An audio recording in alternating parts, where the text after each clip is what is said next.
Hi, Rashika, can you hear me? Yes, ma'am. Okay, we're going to wait for Anjali to join us. Her name coming in, let me know. All right. And otherwise, I'll invite her. I was going to ask you, how do we switch on our cameras? So there would be like an icon for turning on your camera right on your screen itself. I've got two icons. One is the bottom, invite, so, and the other is, well, I mean, I'm sure. Are you seeing an IIAD logo? Is that what you see? Yes, I am. Okay. So, and I can't see your picture. Yeah. So my camera is closed right now. I was just waiting for her to join. Would you like me to turn it on? Just turn it on. Is it on the top or is it on the bottom right? Yeah. So have you joined in from your phone? Yeah, I've joined my phone. In that case, it should be right at the center of your screen if you click on it. So just click on the screen and you should see an icon for turning on your camera. Yeah. So I see an IIAD logo right now. Yeah. So I have to, they'll probably start it at that time. Just turn on your camera and see. Yeah. So am I visible? Yeah, you are, but hi, good to see you. For some, I can't see myself. I can just see the IIED. I'm not doing something all right. Okay, so it's like possible.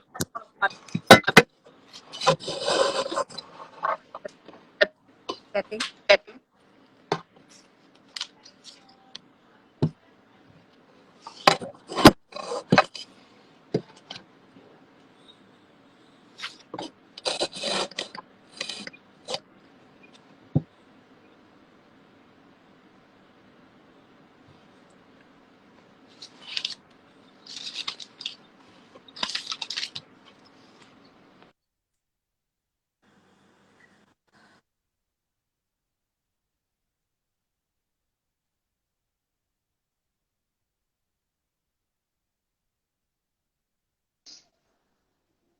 Ah, there you are.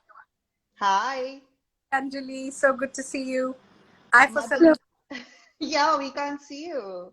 I have a feeling it's been kept on a setting where it's just you and the student. I think so because I can just see the IIT logo. Never Yeah. mind. I'll make a Oh, call. I'll make a call and find out whether this is intentional. Um, I but hope not. I want you to be there. I I want to be here too. So I'll do that. But should we give it? Should we? Quite a few people have joined. I'm going to give it a few minutes. Let me just make a Sure. call. Um, then I'll do a little formal introduction. Let me call Simran.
Okay, I've just been told that it is either an internet glitch, which I don't think it is, or there's some setting.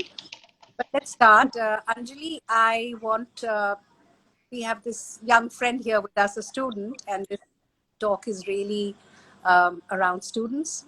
But I'm here firstly to welcome you, a very warm welcome, Anjali, and thank you Thank so you. much for taking out time. It must be fairly early in New York, isn't it? Actually, no, it's 9 o'clock, and I have two kids, as you know, Madhu. So my day starts quite early. So 9 o'clock day when you had little kids. Yeah, that's true. And how's the weather out there? Because we are getting on to 42 degrees here. I know, right? Like it's amazing how Delhi is heating up so fast. I'm actually in Delhi next week or the week after, and I was expecting it to be spring, but I guess we've skipped that, and we're already in, deep summer in Delhi. Yeah.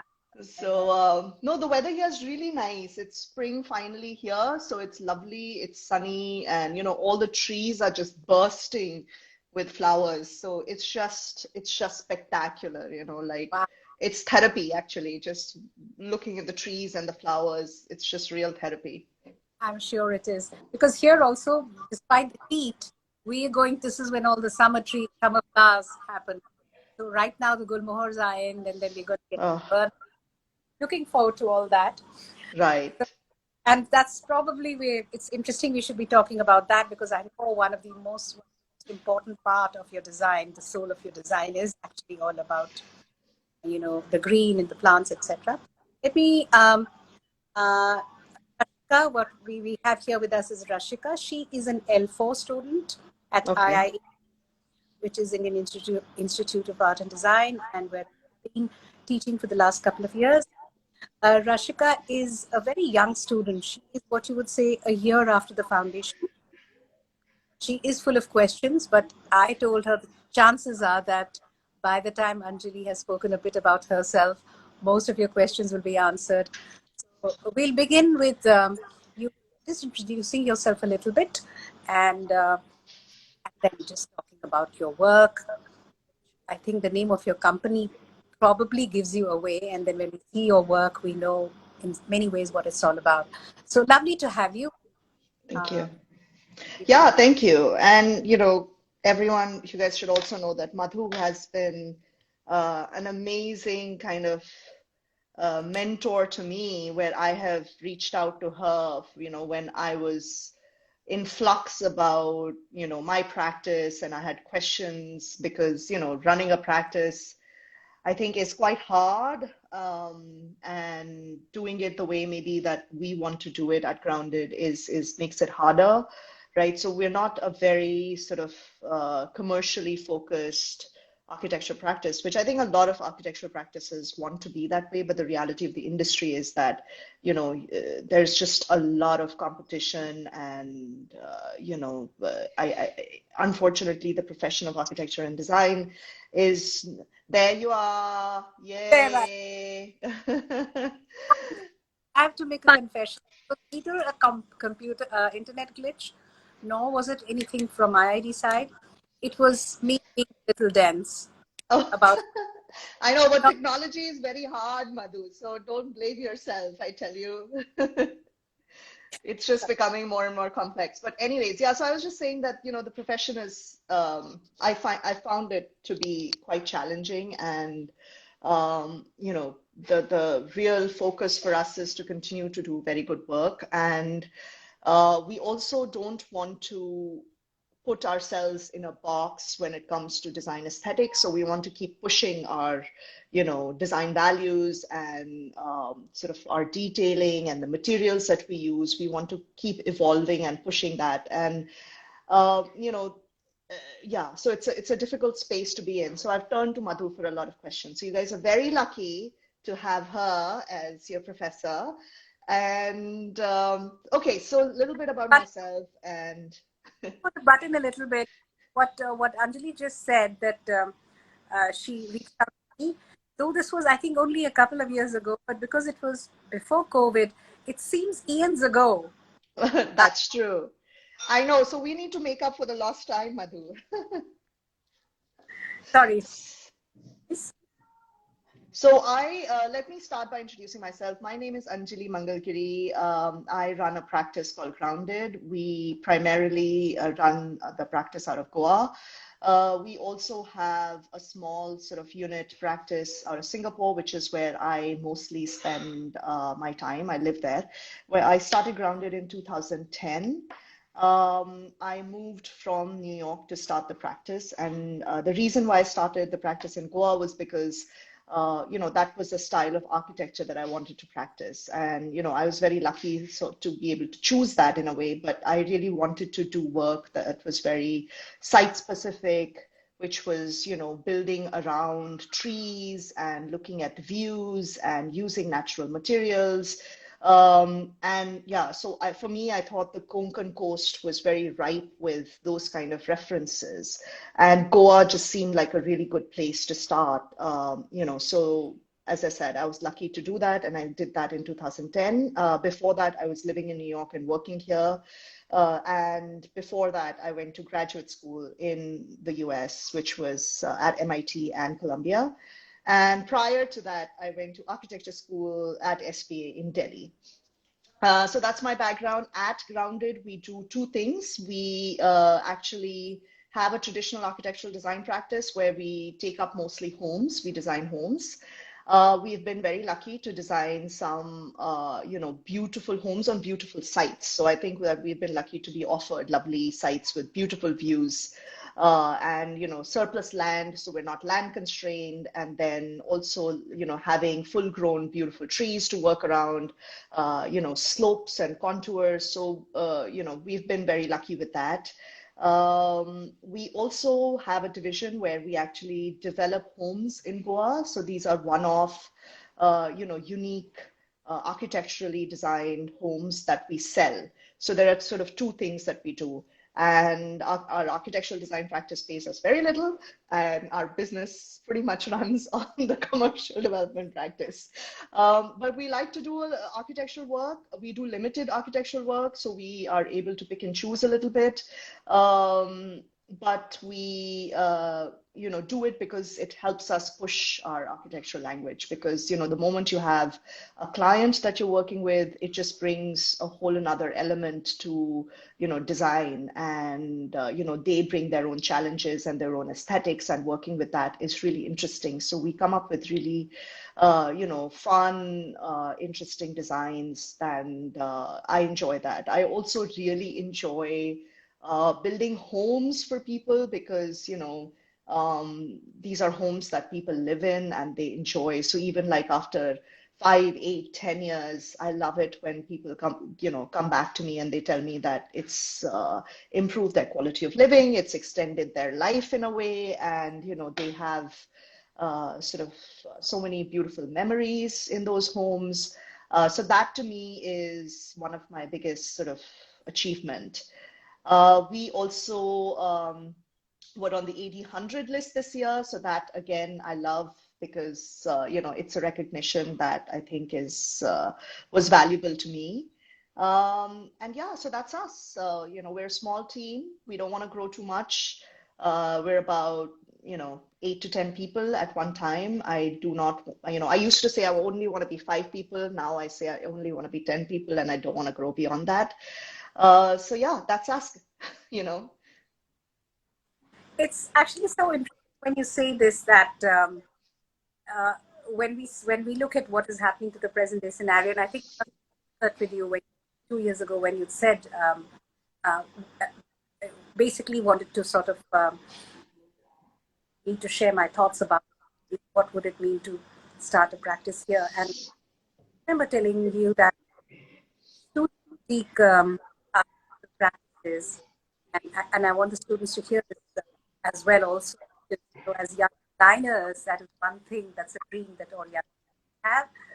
Begin with a small studio practice, because the spirit of a studio's practice is like continuing with your with the philosophy and all the everything, all the knowledge, the design knowledge that you have started learning in school, and it continues.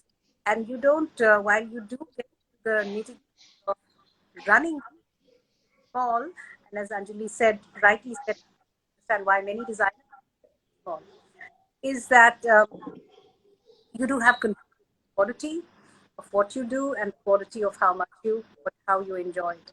So it's interesting, Anjali, that you sort of balanced it yourself, said that it's the other model, it's a new model actually. That's the most fascinating thing about practice. Uh, Developer yourself. Madhu, your voice is breaking really badly. Sorry. Is it I all was right? just mine. Yeah, Is it a little better now? yeah, I don't think it's, yeah, it is better actually. Yeah, let's try that. Okay. So I was saying that the fact that you are responsible for the fact that you're making sure you're also building them the way you're designing them and getting them implemented. Do you encounter any conflict of interest somewhere, or because it's tight and small enough, you're able to keep it always rolling well? In fact, Madhu, I would say that instead of it being a conflict of interest, the commercial part, the commercial development that we do, it is actually very helpful for us because, a lot of architects, when they, and especially when architects are starting, right, you don't have a lot of knowledge of construction, right? Because unfortunately, that is a piece that's not that well integrated in the educational system, as it exists now. So, you end up making mistakes in your first few projects, which is fine. Like life is about making mistakes and learning from them. But the point is that you do it at the expense of your client, right? So that I find to be a bit challenging. And so what happens with our commercial development projects is that we are, designing them, we are sourcing the material, we are building them, we're doing construction management, we are actually like checking the builds, we're doing value engineering. So we're doing a lot of the construction part in-house. So we understand it very well, you know. So basically, like we know what works, which vendor is, has good material and how to check the material, how to check the construction quality on the site and all of that. So that's one segment. The second segment is maintenance because architects tend to build their projects and then you move away, right? You move on to your next few projects. So you really don't see your buildings aging, right? And you don't see what it takes to maintain these, your homes or your projects or buildings, whatever, right? Offices, anything that you build.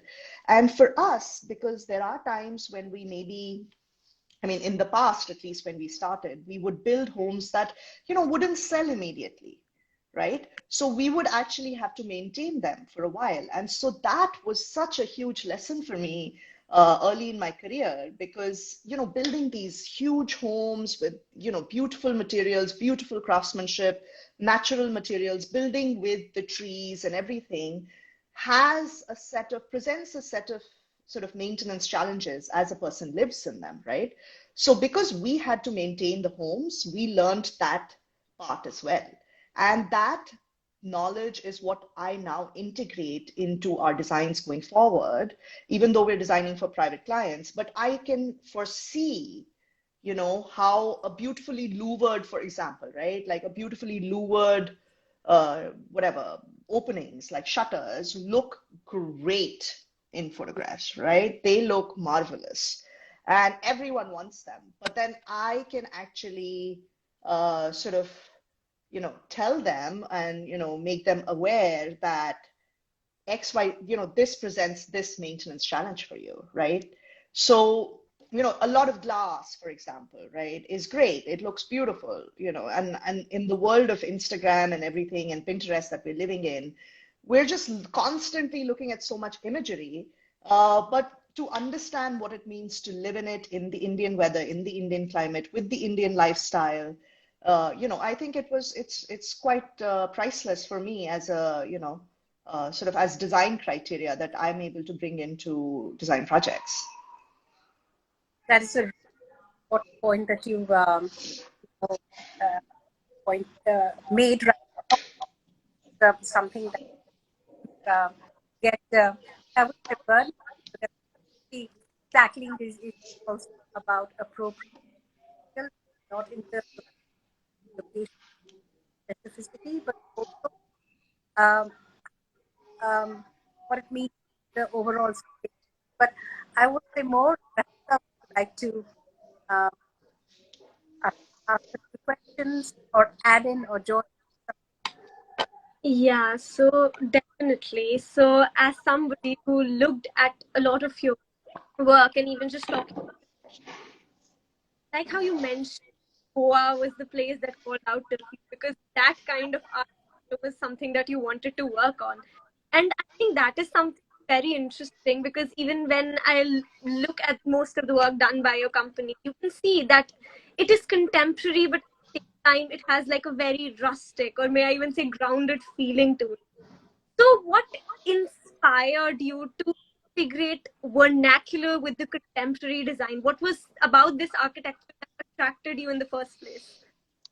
I think it's just I mean, I have several answers for you, but art and architecture is about emotions, It's not about, uh, I mean, it is about logic. Your building has to stand, it has to, not leak and all of that. But it's more about emotions, right? So whenever I'm looking at art as well, um, and I'm married to an engineer slash finance guy, and no one in my family is creative. So whenever I'm with my family or friends, and we're visiting, an art show or whatever, like I always try to tell them that don't try to look for meaning in art, just try to sort of register the emotion that it invokes in you, So it's basically like you like it or you don't like it, not because it's done by a master or it's critically acclaimed and you're supposed to like it. No, you should like it or not like it because it stirs something inside you. So I think that when you talk about the kind of architecture that we are doing, which is very earthy, and built around the site and the trees and everything's integrated, I think it's really about an emotional connection for me. So I just, it brings me joy to design these spaces, to be in these kind of spaces. And I can't, there is just no other way. That's just the way it is. It's the salient sort of, intangible things like the smell of wet earth, right? It's the smell of sort of when you wake up and you open your, door for the first time, your bedroom door, and if you get the smell of, say, a parijat tree or, or something, it's that, and that's what we try to put into our designs, which, again, it's very emotive in a way. And secondly, the way I think I landed on this is because I did my internship when I was in architecture school at Oroville.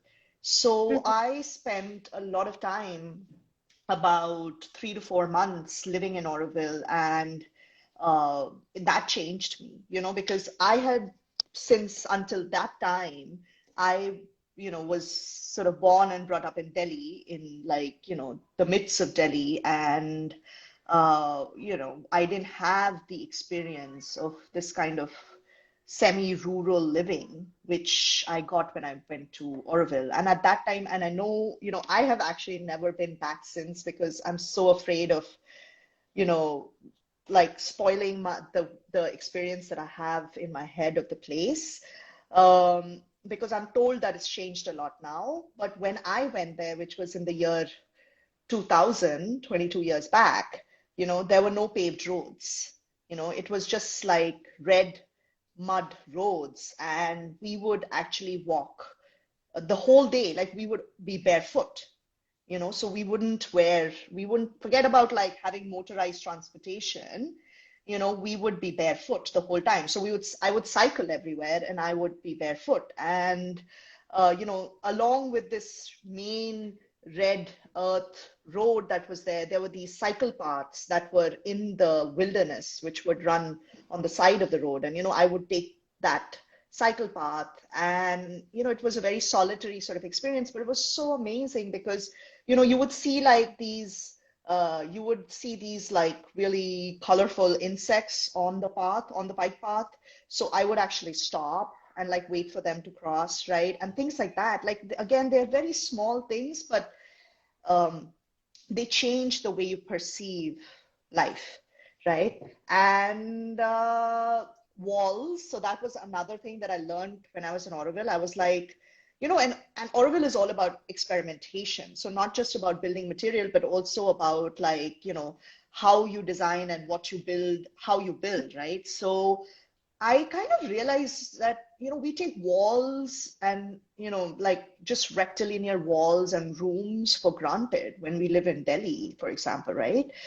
But like in Oroville, you realize that, you kind of question every time you put a wall. Do we need a wall here? Or like, is there another way to kind of achieve the same purpose that you're trying to achieve with a wall, right? So whether it's security, it's privacy, it's, whatever, whether, you're trying to screen yourself from the weather, but like, do you need a wall or are there other ways to do it? So just so many things. And then, walking barefoot just again gives you a completely different feeling about architecture and spaces and materials.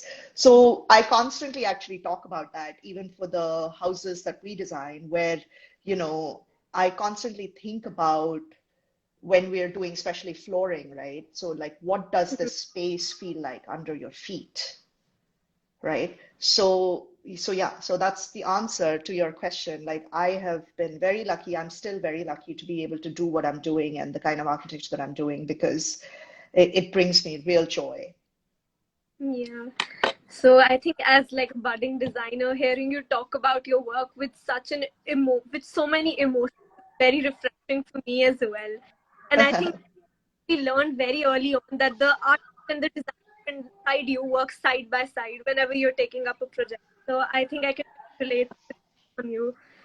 So another thing that I was actually very curious about is that you currently residing in New York, right? But your work is taking place in Goa. So, as designers who are once again budding in the era of COVID and remote working, how has your experience been with designing remotely? How much of your work are you able to be supervised or be physically around?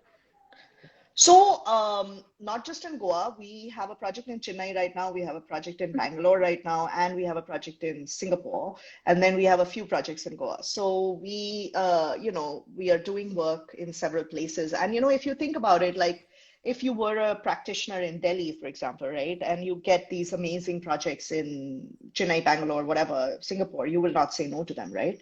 And today, thankfully, technology allows us to, work remotely. And not just technology, like, with the pandemic, it was a necessity, right? So the point is to have a very good team. And I'm not, we're not starting out right now, like we're already 12 years old. So we are at a stage in our firm where, we do have to have people, doing, like I cannot physically, and, Madhu will second this, right? Like at some point you can't physically manage every site and every detail personally, right? So you have to build a team that is good. They resonate with your design aesthetic and your value system, and they are like they learn with you, and then they're able to actually execute, in a similar way as you would. Um, that said, I think in design, it's very difficult to let go of control. So my teammates possibly hold that against me because I do a lot of hand holding. But I'm trying to get better at it. Now that the pandemic is over, I visit India very often. So in fact, I was just there when was I there? In February, I think, and then, or March, and then I'm going to be there again next month.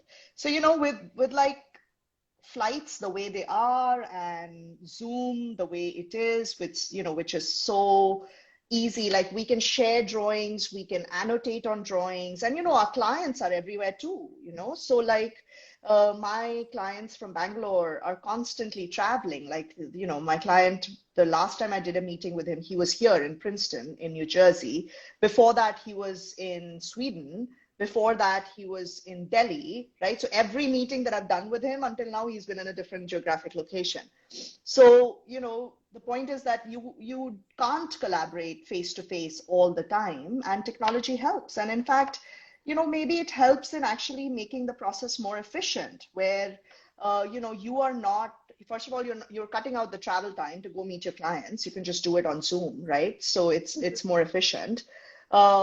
Second, with your team also, right? There is less gupshup, right? And more like focus work, so I think it works really well. I'm again fortunate to be able to, live and move around wherever I want. And that is a bit of a necessity, I think, for everyone, because especially if you have kind of both, parties in the couple kind of be ambitious and, want to do their own thing and, push their career, plus have kids and all of that. So, I think flexibility is important to make everything work. Yeah, I, definitely. Speaking about kids, Rashika had a question.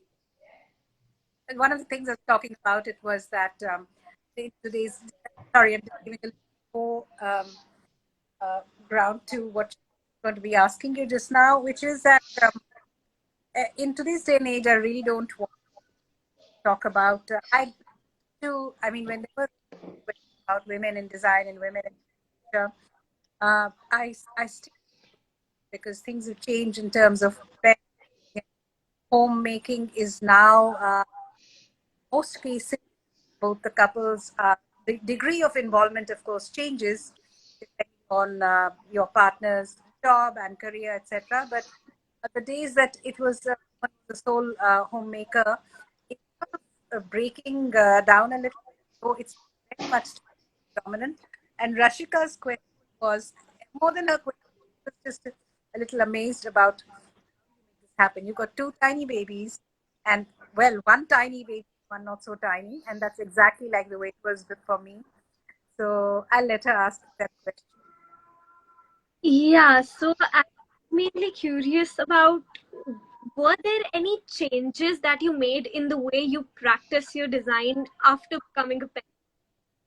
Oh, you mean like in my design or in my practice? Like, are you talking No, about? not In, really design, but practice. in, The way you practice. I mean, I can answer both actually, but yeah, practice. Look, the reality is, and Madhu, no matter what you say about women and their role in, homemaking, getting better, I do think that we as women do take the major share of, homemaking and parenting. So, I think that, if anyone says otherwise, I think I don't believe them, because that was not my case at all. And, like we are both, my husband and I, we're both kind of, you know, US educated, like, we're kind of as modern thinking, I think, as possible. But the reality of it is, and, biologically, like, forget about, um, the way the society is structured and the expectations on women. Biologically, the kids will depend on the mother. That's it. You can't change that. So you have to play the dominant role in parenting and homemaking. And in fact, I read this somewhere, which I love. Is like the fact that there is enough toilet paper in the house is the woman's responsibility, right? So there are a lot of these kind of very small things which, you like, no one will give it much value, but there are all these small things that a woman must take care of, because just, naturally it sort of falls into our plate. That said, I think we are also, maybe the boys on the group will hate me, but maybe we are more capable, right? And we have more like power to multitask, which is true. Women are better multitaskers. And so we're able to pull it off. And, I just want to say here, for all you girls who, have this beautiful long life and career and everything ahead of you, like, you should recognize that power. And give yourself a lot of credit, no matter what. Like, even if the world around you doesn't give you credit, you should give yourself a lot of credit that, you are pulling it off. It's not easy, okay? But it's your power. So own it, basically. That's one thing. But yeah, so how did my practice change? When I had my first baby, who's 6 now, I did not slow down my work. In fact, she was born March 1st, and March 15th, I took on a very, very kind of big client in my life. And I sort of burnt myself out, and I was not happy with the way I did it. At that time, of course, I didn't realize how difficult motherhood is. And also, I was younger, I was more hungry, I was more career driven. But then when I had my second kid, who's 2 now, I basically made a very conscious choice. And I said that, I don't want to be conflicted once she's born, right? So what we did was that we basically said that, you know what, for like, say a 6-month period, or, yeah, 6-month period, let's not take on any new work. Okay, so we'll keep working on what we have, but let's not take on any new work. Um, and what we did for that, and whatever, it is what it is, but like I did reduce my team size, like kind of projecting that. So this was it's actually worked out really well for us, because that was around the summer of 2019, when I found out that I was pregnant, and I basically decided to do this. And then we slowly started to reduce our team and all of that. And then my daughter was born in January of 2020, and March 2020, COVID hit. So, it actually worked out well for us because we had a smaller team during COVID. And so therefore we had less overheads.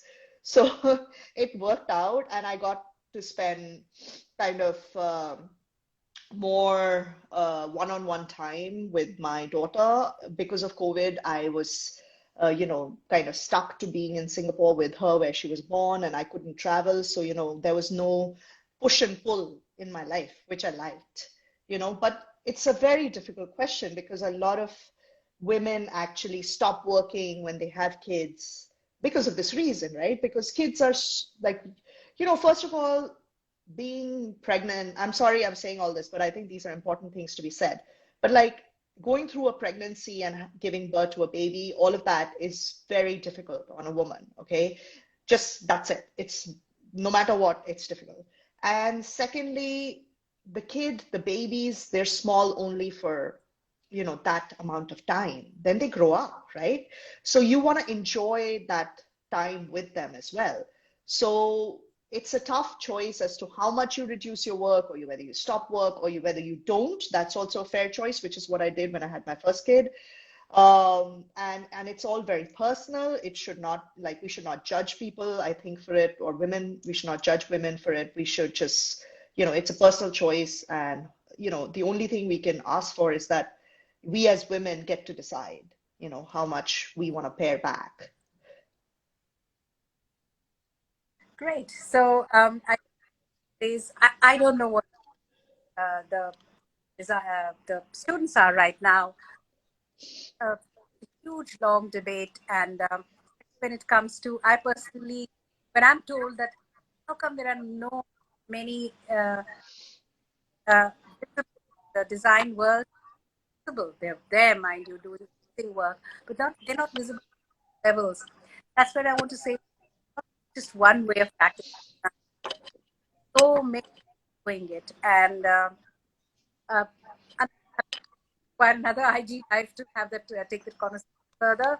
I was just looking at Matt at the time. Rashika, I believe it's time, but you can ask one question, and then we'll conclude. What is probably, Rashika, and who are watching, that Anjali has been able to do that next in Delhi, which is next month, to spare some time to come, be with all of us. Anjali, I'm working with that with the college, and let's see if that happens. You'll hear from them. Cool. But your last question. Yeah, so I concluded there is no better question than asking you what is the advice you would give to young designers who are stepping into the industry. As somebody Oh, who knows the inside out, I think nobody is more capable than for giving advice anybody than you. oh God, I don't know. I mean, I don't know, but I think I would just say that there is no right path and there is no right way, and it's not like your career doesn't have to be linear. Okay. So I think that the way we are brought up as well, right, is like in what, ninth standards, we have to pretty much choose what we want to do in our lives, right? And then like choose subjects based on that. And then, like the entire like 11th and 12th is all about like figuring out which college and then studying for that entrance exam or whatever. I mean, I know the whole system has changed tremendously in India too, but we're I think that we are put under a lot of pressure to know what we want to do in our lives and to, kind of follow this linear path. And I just want to say that, you guys shouldn't think of it like that. Don't think of your life being linear because life is very long, right? And you should kind of go with the flow a little bit. Of course, there are monetary kind of implications to having a career and all of that, but if you have the freedom, if you have the liberty, then go with the flow because each experience will teach you something new. And the people who come into your life, or especially in design and architecture, the travels that you do and all of that, like it will dictate where your head is at, where your mind is at. And I think you need to really let emotions drive you a little bit along with logic, you know. So that's my one advice. And I think one more is that design is a lot about observation. Okay. So like you need to have your senses always tuned in, and you need, like, it doesn't mean you have to be in this architecturally marvelous place for you to get inspired, right? So you can be inspired anywhere, and you need to let that inspiration come to you. So it's really about keeping all your senses. So one of my teachers in architecture school in SPA, she had once said, and it stays with me, she's like, if you go and get a samosa from the canteen, right? And then someone asks you, Acha, how's the samosa today, right? So your answer shouldn't be that, it's good or bad. Your answer should be ki aaj thoda tikha hai, ya fir aaj, it's less crispy or it's more crispy. Like, that's what I'm talking about when I'm talking about observation, is that, you need to keep all your senses open and look beyond just what's visual and what's on the surface. And I think that will really help you in your design process. Yeah, I think that's great advice that many more students watching this live like me can use in our practice. So, thank you so much for that. Thank you. All right. That was really, really beautifully put, Anji. And I mean, even me, who've gone through all this all my life, have had in this field, figuring out every day something or the other. I think that's a really great bit of information and knowledge to keep. That is the fact that go with your heart, uh, and let it just seep into you. Be aware all the time. Right. And I'm also very happy that I'm quite sure who said this. Was it T.S. Eliot or someone who said life is very long? It's a loaded sentence, and especially for the young ones, it wouldn't make too much sense right now, but there is Exactly. much, there is much that's going to come in future. Much of it absolutely wonderful. Um, Thank you, Anjali, for coming. Really appreciate it. Really enjoy talking to you. I want to Yeah, thank it's a pleasure you. to have you. Thank you. Thank you for having me. It was wonderful. And also I look forward, and might also look forward to another interaction with you very soon. Sounds So, great, guys. Thank you for having me. All the best. All the best, Rashika, and to all the other students. Thank you so much. thank Okay. Thanks, Madhu. See you in Delhi. I see you. Yes, see you. Okay, bye. Bye, guys. Bye. Bye. Bye.